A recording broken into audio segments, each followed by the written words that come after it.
we've skirted around the issue of what exactly are we talking about when we say that the problem is political, and we have reiterated something that we're going to give you all jobs. I mean, I don't think that cuts it.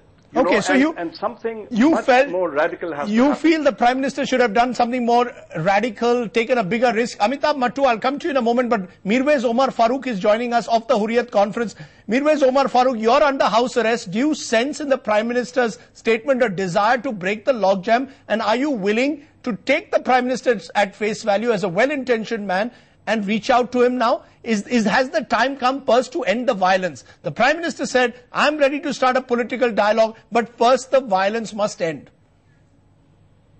Well, Rajiv, it's not about intentions. Maybe the Prime Minister of India has the best intentions, but what really matters is what are people suffering on the ground. And the fact is, India talks peace. They talk peace, but when they act through the barrel of the gun. The issue here is not development. The issue here is not good governance. You see, you have to understand the fact that what are the people seeking here? I mean, if 50 people have died in the last 1 month, and thousands of people have died in the last 20 years, what was that for? That was not for peace. That was for a resolution.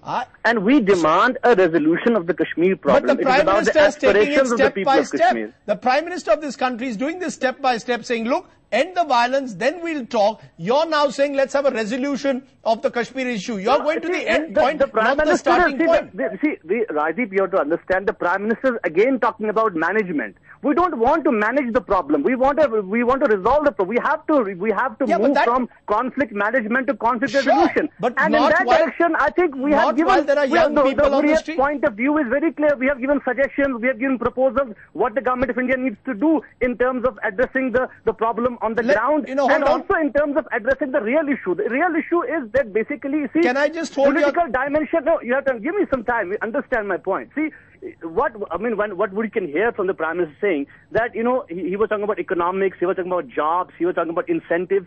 See, political dimension is not one of the dimensions. It is the only dimension to the Kashmir problem. All these issues are very secondary to us. But the Prime Minister did use the word political package. I want to come to you, Amitabh Mattu. The risk that Professor Wahid mentioned, what is that risk that could be taken in terms of pure politics? What could the Prime Minister have said that would make maybe even a Mirwaiz Omar Farooq feel that possibly this is the right time for all parties to enter the dialogue table? What was that risk that you believe the Prime Minister could have taken today? Incidentally, Rajdeep, the Prime Minister, if you look at the text of the speech, which I just read, he says that he recognizes that there needs to be a just and honorable permanent settlement of all issues of Jammu and Kashmir. So this is not only about economic packages. But I recognize that for making peace you need to take risks, but not just risks from the Prime Minister, but even from all local stakeholders, including the Mirwaiz, including the Mehbooba Mufti, because if you are going to make sustainable peace in Jammu and Kashmir, everyone has to give a little. I thought this Prime Minister's initial opening remarks in ordinary times would have carried a very powerful message. We are, of course, living in very extraordinary times. There's great rage in the valley. But if the message, the vision of the Prime Minister is actually translated to the ground, it would make a difference. But that's the key point. Not just about public. Yeah, Rajiv, he's not talked about just